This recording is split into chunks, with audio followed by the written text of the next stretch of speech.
mortgage modifications, mortgage modifications. We understand that this is somewhat of a hot topic now, being that we've had some financial difficulties in the past few months dealing with COVID. A lot of people have lost jobs, some have been out of work, hours have been reduced. At the same time, while trying to maintain their financial stability and keep their homes. So, mortgage modifications was a topic that we dived into to help those understand and figure out ways on how to retain their properties. So, we're going to dive right into this today. And then our workshop goes with this again. If we're giving you a snapshot or overview of information concerning mortgage modification. So, in this workshop, the three things that we want you to get out of this one is define common terms associated with mortgages and late payments. Two, to identify the events that may cause foreclosure and how to avoid them. And three, learn about the options and resources available to you to help you modify your mortgage if needed. All right. And so let's think about some of these common terms. I know we've heard of them, but let's dig into them just a little bit more.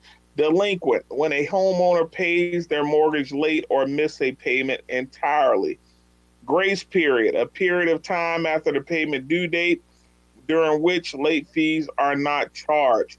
So, stopping on grace period, a lot of us understand that with a mortgage, the first 14 days is a grace period, or the first 15 days. If you pay after the 15th, you're considered late and may be charged a late fee. But you have up until the 15th, that's your grace period to make your payment. Foreclosure. This is a legal process your loan provider or lender or bank may initiate if you are delinquent and have not paid your mortgage for an extended period of time, potentially resulting in the loss of your home.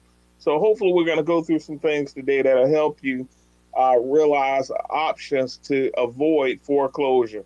And I have to tell people, I give you this disclaimer every time that the last thing the bank wants to do or your lender wants to do is foreclose on your property. I remember teaching this course a few years ago, and I had a young lady stand up and say, "Hey, it's like the bank want to take my house away from me." That's the last thing we want to do. The cost associated with doing a foreclosure and getting that home back from a homeowner, it far exceeds the benefits for us getting it back. We have to pay all sorts of fees, do all sorts of things that goes on in order to complete a foreclosure. So we would much, much, much rather you stay in that home. And that's why we have these different options with mortgage modification, forbearance program, deed and lose, short sales, all of these options we try to lay out before you to keep us from getting to that point. All right, now we know about life events.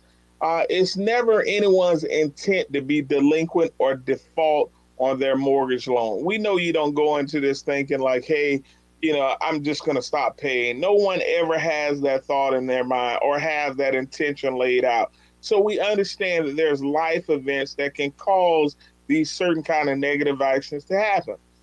Changes in employment. And we see that now in our environment, especially our economic environment of our country, where a lot of some industries have shut down completely.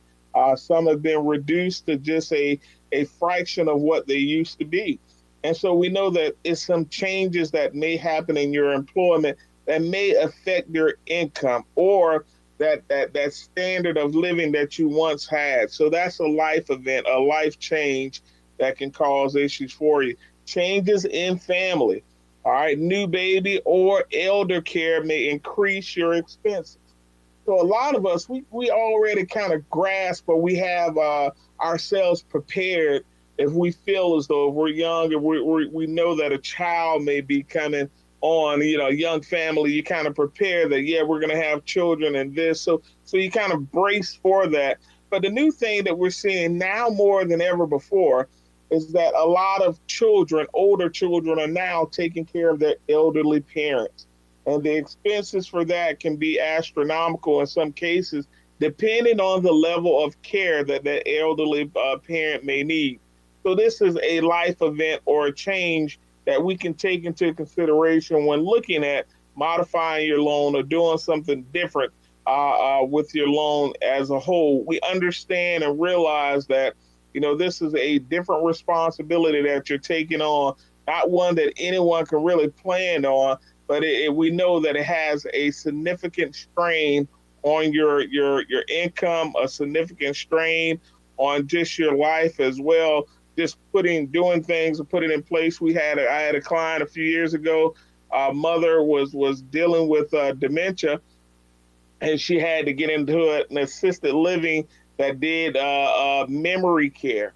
And the cost of doing that, even when she wasn't there full time, the cost of doing that, at the very least, even with her insurance, at the very least, she was paying about an additional $500 a month to make sure that her mom had the proper care that she needed. So it was a tremendous strain on her income and on her lifestyle that she once had. So we realized that changes in health, illness or accident, God forbid that something catastrophic may happen in our lives, especially when it looks down to illnesses or accidents. We've had clients who've had accidents on jobs, who've lost limbs. Different things can cause or change your life drastically. Or we've had some people that have these unfortunate illnesses that end up taking over. Maybe it may be a cancer or anything like that that can really, really significantly change your income or, again, your standard of living. So these are life changes that we take into consideration when we're looking at possibly modifying your loan. All right, now these are some mortgage modification options. And I want you to look at this. If those that are watching the stream right now, you have home loss prevention options or tools, and then you have home loss option. Now, the second one, a lot of people say home loss option. Oh, that's no help to me. I want you to think about this in a different term, home loss options. In this, I know it almost speaks as though you're losing your home, but that's not the case in this. Some of the home loss options are the options that help you free yourself from a responsibility that you can no longer maintain or take care of. So short sale will fall into that particular option also as something to help you alleviate that responsibility or that debt that you can no longer take care of, and also at the same time keep your financial status intact. So home loss prevention tools, it lists on here, and it kind of on this slide, I think it's kind of redundant because it shouldn't have that, but it says home loss prevention tools, forbearance, long-term extension, interest rate reduction. These are home loss prevention, meaning that I want to stay in my home. These are different types of modification options that they have in order to keep me in my home. I don't want to lose my home. So if I'm able to have a forbearance now until I'm able to get back up on my feet financially, that will work great for me. If I'm able to modify my loan, maybe extend my loan term to where my payment gets reduced, that works for me. Or if I have an interest rate reduction where my interest rate is reduced now, my loan amount or my payment amount is reduced also, which makes it easier for me to maintain this home, that works for me as well. Now, as far as in home loss options, and I hate that they put loss there, and that's kind of wrong. Those options would be, you have a short sale, you have the option to do a deed in lieu, and those are some options that they put out there for you. In a short sale, and a lot of us understand, especially if we lived through 08, 09, and 2010, and short sale is just basically selling the home short of what you owe the bank. So if you owe the bank $100,000, but the home is only appraising at $80,000, the bank agrees to let you sell the house at $80,000. So you're selling it short of what you owe. So it's called a short sale. And so it's another option that alleviates people from this responsibility that they can no longer maintain or handle. We've had people who went through divorces and one spouse is left with the home. Now that if there's not two incomes there, that one spouse could not take care of that responsibility on our own and did not want to have a foreclosure, didn't want to have all of this loss and have to figure out what to do. And so the best option for her was to do a short sale and buy a less expensive house, a smaller house that she can afford, and that she'll still have the same level of lifestyle that she currently enjoys. All right, now these are two mortgage modification scenarios. And if you're looking at the screen, it's just letting you know two different types of mortgage modification scenarios. All right, and I'm going to read it. It's two people that we're using now.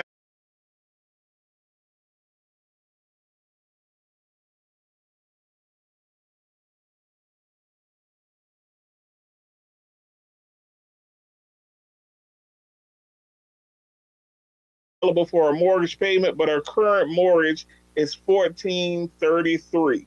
So she's $233 in the red every month, meaning that she's $233 above what she can afford each month.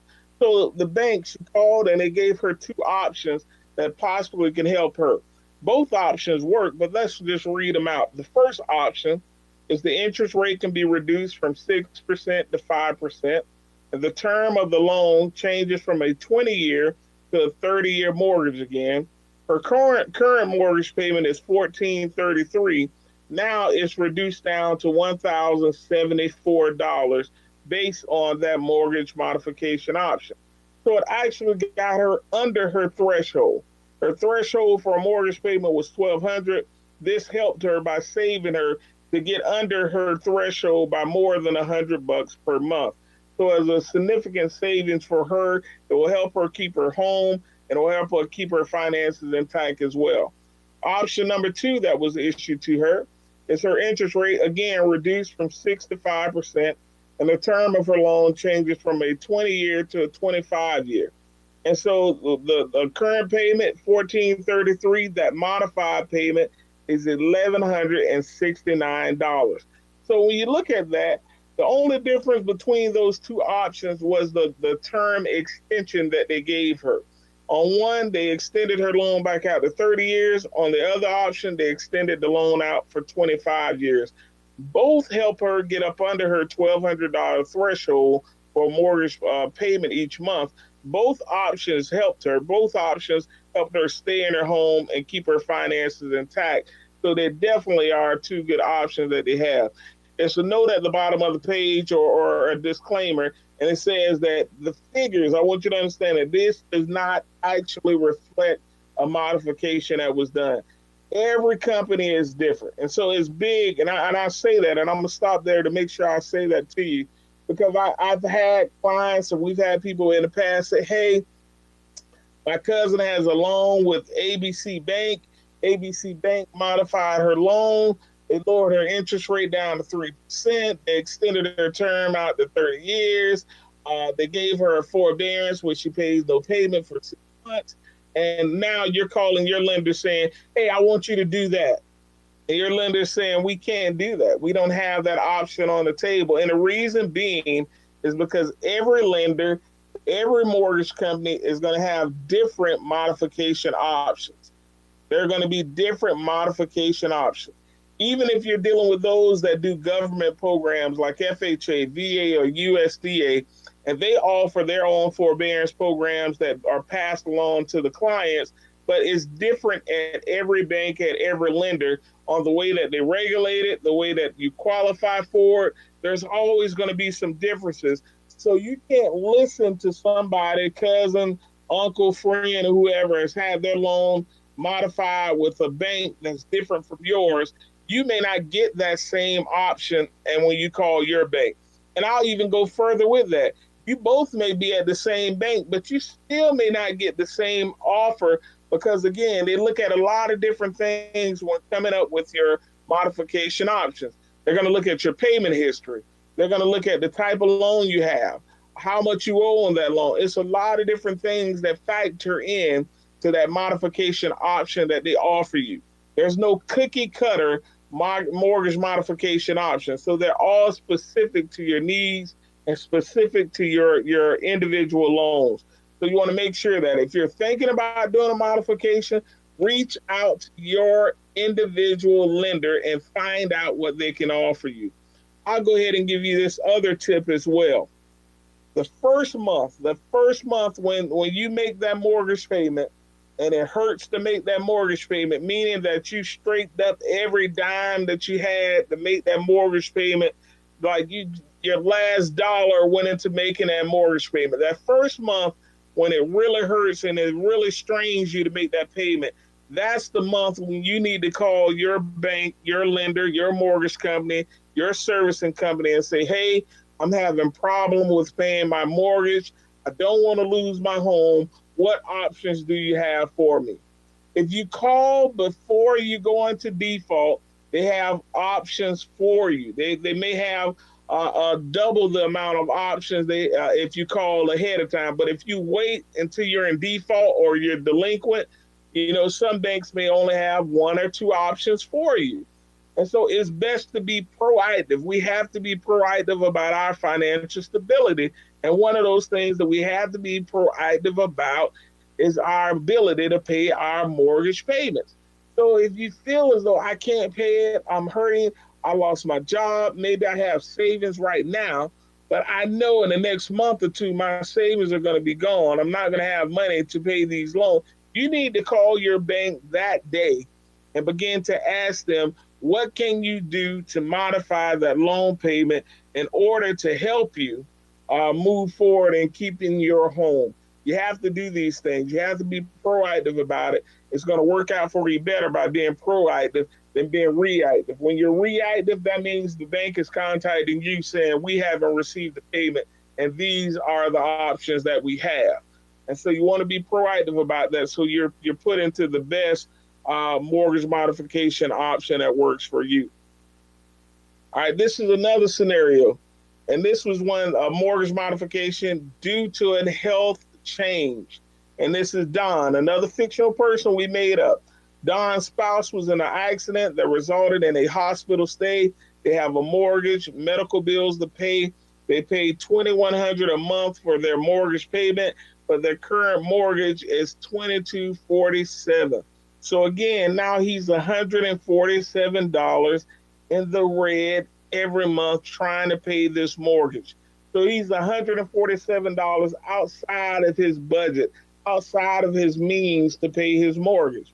So he calls his mortgage company, his broker, his servicing company, whoever it may be, and they laid out some options for him.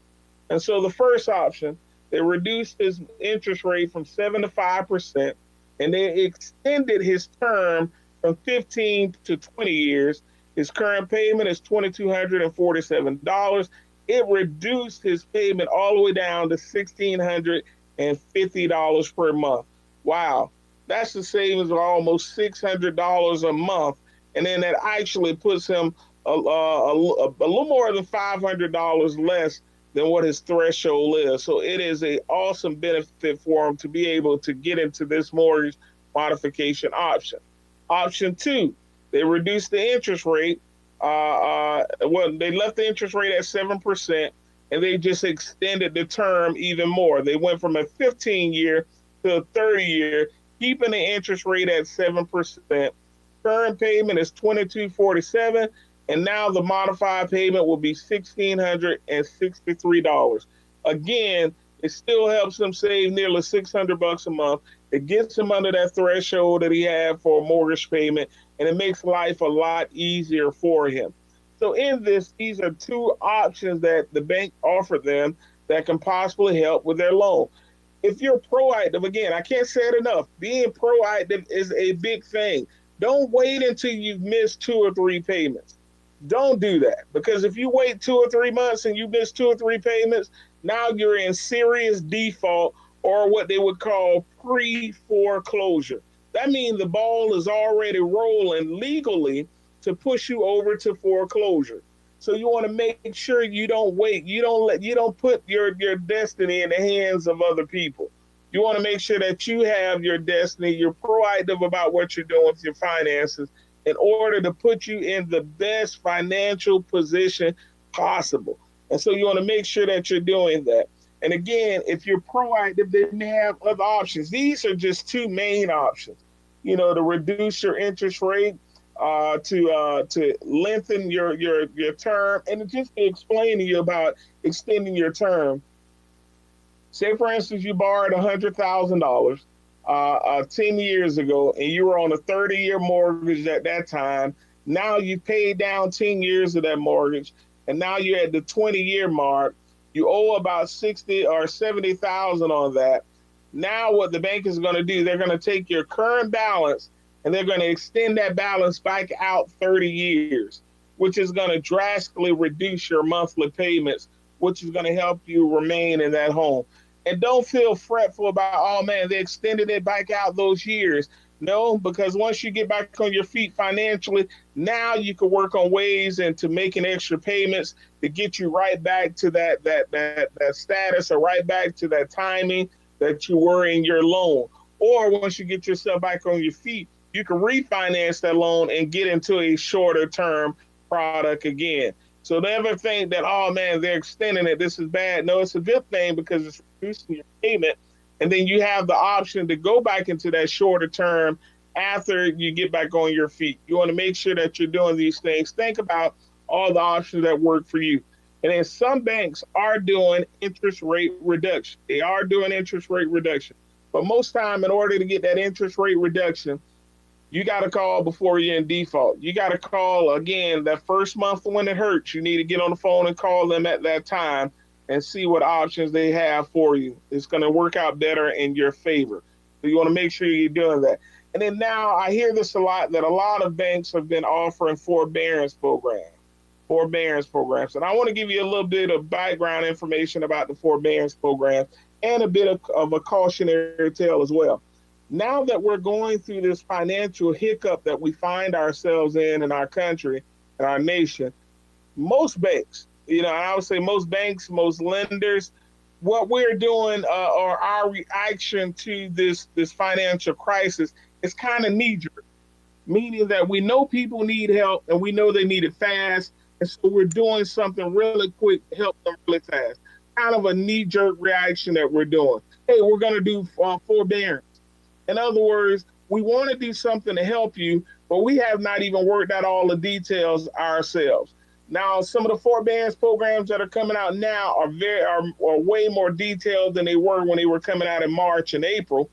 But any way that it went, a lot of times our reactions to help you was to help you as quickly as possible and not having all the details into it. So I always encourage people, if you're going to do a forbearance program, make sure you get that program in writing before you agree to it.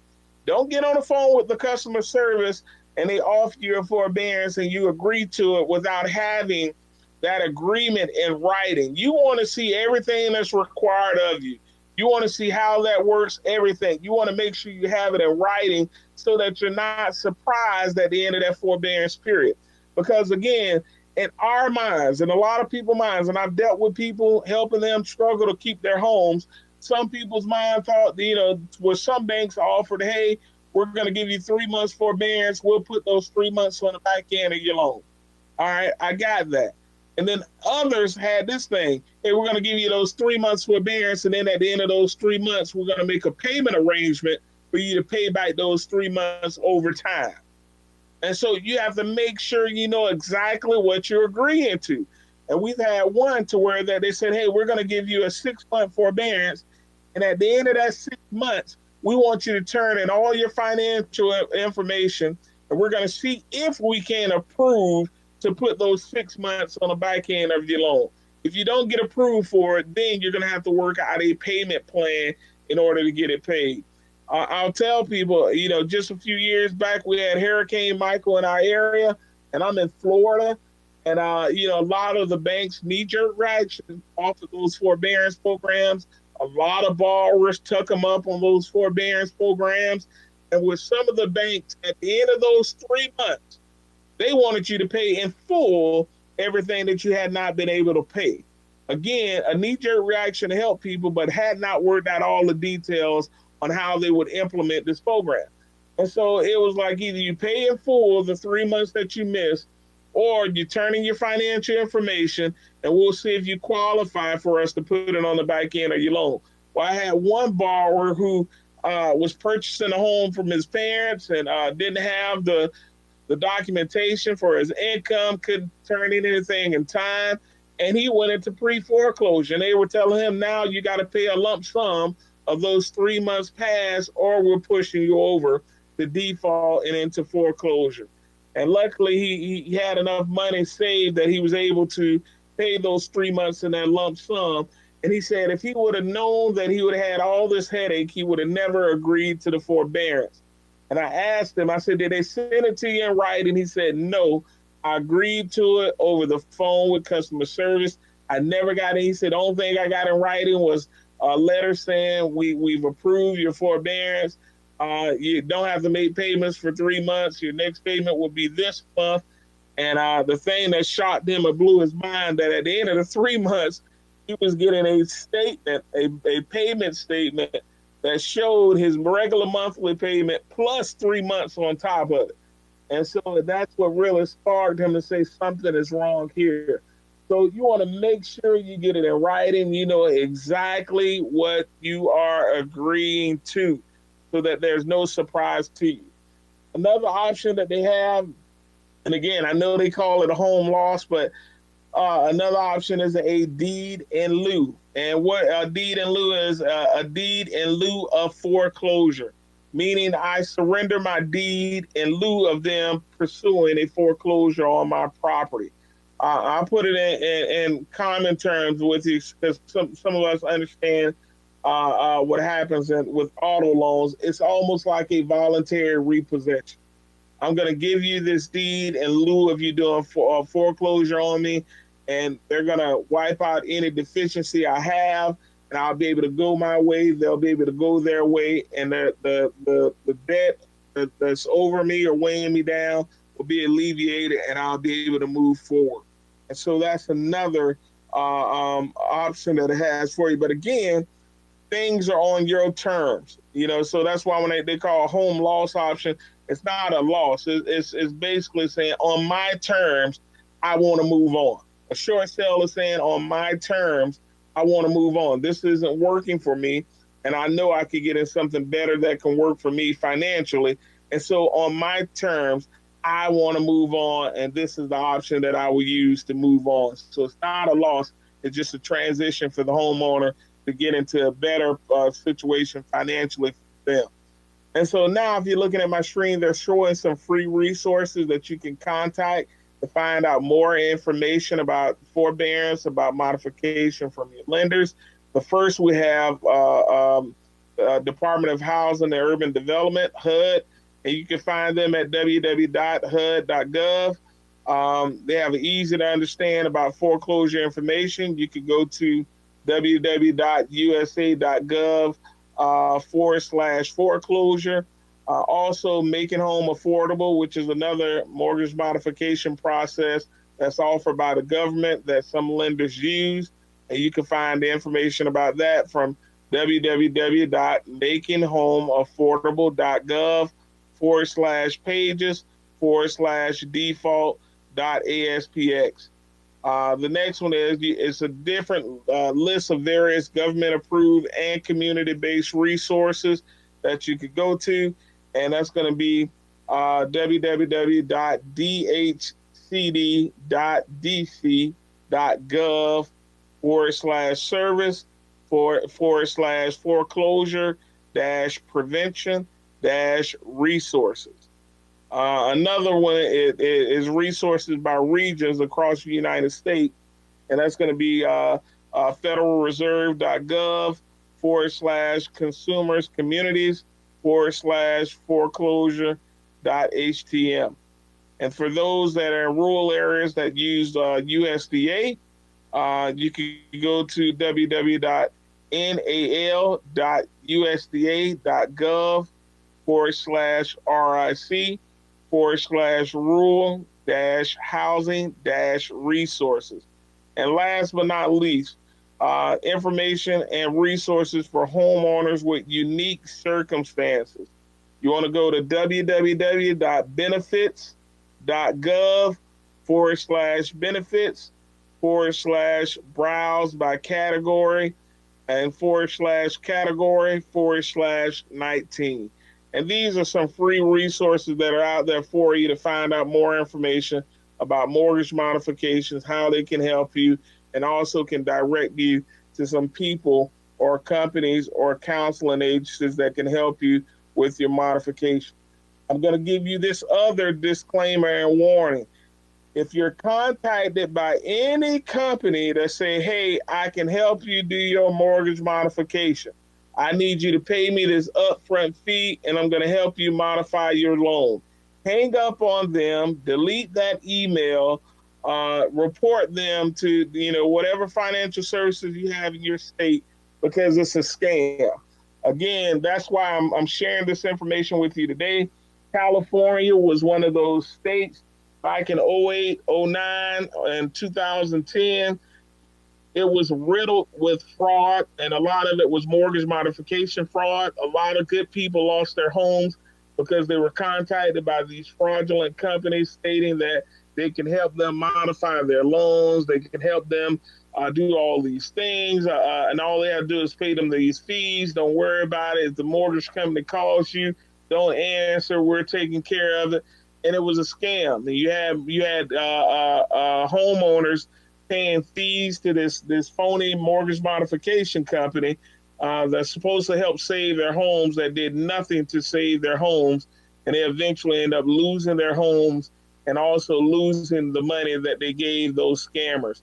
And so that's why it's important for you to contact your lender yourself. Contact your people yourself, your lender, your mortgage company, your servicing company. Contact them yourself. Don't go off of second and third hand information.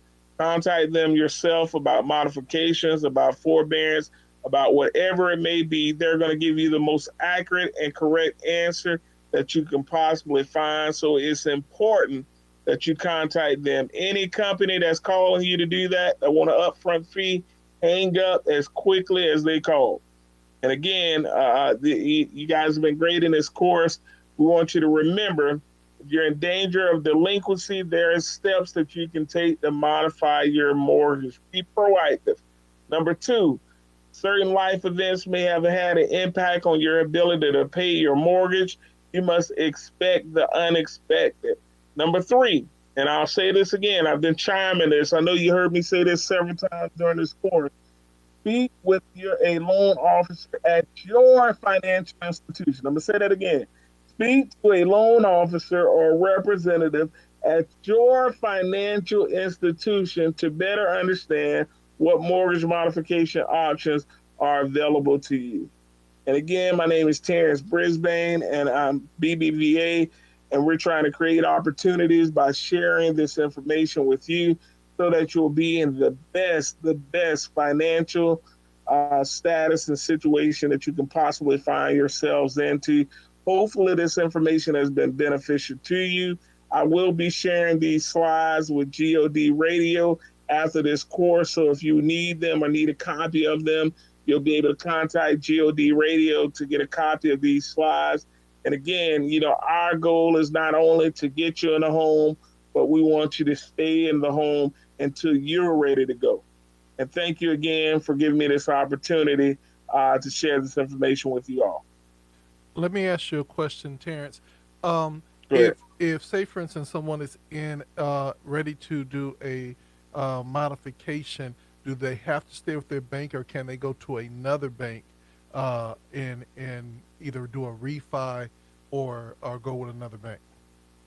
Well, you can do a refi anytime. You can refi with anybody, but if you're looking to modify, now if you're saying, hey, I want a lower rate, I want a lower term, and you're in good standing, meaning that you're current on your loan you have, yeah, shop it around. Go to another bank, see who can offer you something better. But if you're with a bank and you know you're in a financial crunch and you need to do something to modify your loan and you need help, contact that bank that holds your loan. Because they're going to be the one to be able to offer you options for your specific loan. Now, one of the things that a lot of people are finding out is that when they do that, it seems like then they say, well, you have to have the house reappraised, and they begin to add additional fees. Is that true with a modification? No, that's not true on a modification. Modification, you don't get an appraisal for a modification. With a modification, they may do a BPO, which is called a broker's price opinion, and that's mainly supplied to them by a realtor of their choice in that area. So they're not going to do a full long appraisal, and it's no fee for a BPO. That's something that the bank will eat. But normally for a modification, they won't do it. Now, if you're doing a short sale, yeah, they're going to do possibly you're going to get an appraisal with that, but that's a whole different scenario. But just for a modification, I doubt seriously they will even ask for the valuation of the home. You may just be able to tell them what the house is valued at, and they'll take that. So, say for instance, you have done a forbearance. You're coming out of the forbearance, and you're asking for a loan modification. Your credit's in good standing, and before, say for instance, COVID hit, uh, everything was good. You were in good standing with them. Would they still consider a loan modification coming out of the forbearance? Well, it's a little different because in a forbearance is considered a modification. It's considered part of a modification process, because they let you forbear some payments. Now, coming out of that, if you say, "Hey, I'm coming out of that, and now I want to see if I can refinance," that may be an option. But it's going to depend. It's going to really depend on your individual bank and what they say and what their process, procedures, and guidelines are pertaining to that. People think about it, even with the loans that you have, certain loans, and sometimes it goes a little bit beyond the banks also, because the bank may have originated your loan, but your loan may be owned by a totally different investor. And so the investor makes regulations about your loan and about modification processes that the bank has to adhere to. So it's a little different. So it's going to depend on that bank itself if they offer that. But most times, coming out of a forbearance, now this is what I'll tell people. Even if you're looking at a refi, now if you're doing a refi with your own bank coming out of forbearance, you may have a good option to do that. They may have something in place for that to just happen seamlessly. But normally, if I'm coming out of forbearance and I'm contacting another bank about a refinance, usually what they're going to tell you is that you have to be 6 to 12 months out of that forbearance before they'll lend to you again. And the reason being is because you called us, you were having a hardship, you could not make your mortgage, so we gave you a forbearance for 3 months. Now we need to see that you're back on your feet and you're able to pay as agreed before we lend you any more money. You see, we have to make sure that you've been made, that you're back, that you're ready to move forward again, before we can take that risk to lend you some more money. Because if you have not gotten back on your feet financially, and we were to do a refinance for you, then we know that we're setting you up for default. We know that that loan, again, will be in default as well. And the last thing we want to do is set you up for default or put you in something that'll be almost impossible for you to be able to handle or manage. So, last question. Say, for instance, you have good credit, uh, uh, all your bills are caught up, except you come out of a forbearance. Would they consider if you had say, for instance, interest rate at 4.7 to lower your interest rate to the competitive rate at this point? Well, they made and that's the thing with rates being historically low. And I was talking to somebody yesterday, and it was like, yeah, I think I want to do a forbearance, and I was asking the question. This was a couple of weeks ago. I'm sorry, and I was asking the question, what was the reason why? Did you lose your job? I said, no, I didn't lose my job, but I don't make that overtime like I used to make. So I'm thinking about doing a forbearance. I said, is the overtime coming back? They said, nah, man. I think that they're saying that we may not be able to work overtime anymore, at least not for the next year. And then so I advised him, why do a forbearance? Ask them about doing a modification. Ask them about reducing that interest rate or extending that loan term. Don't do something. Don't give a temporary fix to a permanent problem. You see what I'm saying? Yeah. So make sure that you're doing something that suits your finances at that particular time. So even with your credit being good and everything else, I would say if your goal is to get a lower rate or your goal is to bring that payment down, aim and shoot for that goal first. Don't even go into a forbearance. Forbearance again is a temporary solution in most cases, a permanent problem. So you want to make sure that you're doing something that will address that permanent problem that you'll have. If you know that your income is going to be permanently reduced, then you need to make sure that whatever option you're getting from the bank is something that's permanent, that's going to be in place in order for you to afford it. So if your credit is good, you're doing what you need to do, and you want to do something, I would do that way. If your credit is good and you just say, hey, my finances have not slipped, I still have all my finances, I'm still, I'm still getting paid, I'm still doing that, but I wish my rate was lower, contact your bank and ask about doing a rate and term refinance. It's a little cheaper. Some banks, depending on your loan product, they may offer you a streamlined product. A lot of people with FHA offers a streamline, VA offers a streamline. And what that is, a streamline refinance is a rate and term refinance. The only thing that it will and can change is your rate and your term. And it's streamlined because they don't pull as many documents that they would for a normal refinance. They don't have to do an appraisal. Again, they can do a BPO. So it's a smoother, streamlined process for you, and usually it's a shorter time to get it done. And so that would be the option or the advice that I would give someone in that. Yeah, I'm really surprised because even for myself, this is the first time that I really heard about a loan modification. Most of the time, when we hear about lowering your interest rate, it's always around refi. Is there a benefit to refi over loan modification if you all you want to do is lower your interest rate? Well, there are benefits because, again, if you get a loan modification, in the eyes of a lender, in the eyes of your credit, it shows that, hey, you've had a financial hardship. And usually, in order for you to be approved for a modification, you have to prove a financial hardship or life change. You have to be able to prove that. You have to be able to prove that my income went down or I lost my job. You have to be able to prove I now have this illness that I'm dealing with, or I now have this care for my elderly parent that I'm taking care of, or the care for my brand new child that I have.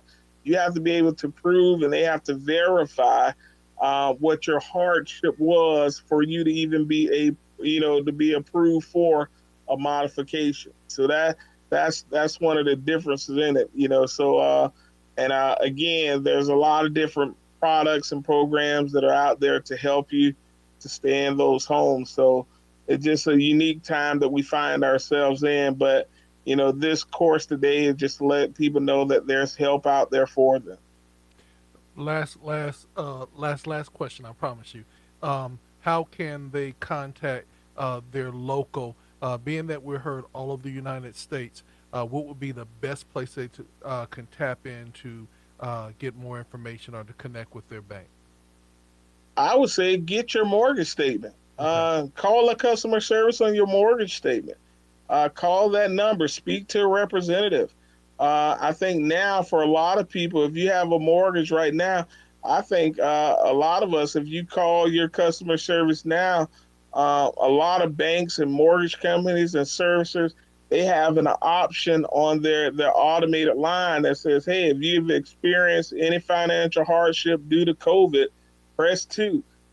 So get your statement, your most current mortgage statement, and call your lender, call your mortgage servicer, call your bank, ask them what options that they have for you. Again, I want you to be proactive. Don't wait. Don't wait until you've missed 3 or 4 payments. Now, if you're just in that situation where you've missed them, then it's nothing to do about it but contact them anyway. But try to be proactive about it and contact them and see what's the best option they have for you. Now, if they have been just super enamored by this presentation and want to connect with BBVA, how can they do that? Well, we have Veronica in that area, and I will share her. If I think you may have her contact Yes, sir. information. If if not, I will share her information with you guys. She's in San Diego, and she's a wealth of information when it comes to mortgage modification and those products. But again, like I said, what we can tell you about modification is just something that we can tell you in our experience with modification. But again, every bank is different and specific. What we may offer at BBVA, they may not offer at Wells, or what Wells may offer, we may not be able to offer that at BBVA. So that's why it's really, really, really important to contact who holds your loan Well, sir, to get that information. thank you so much for this outstanding workshop. We will be back with you all next Saturday for another financial literacy right here on God Radio 1 in conjunction with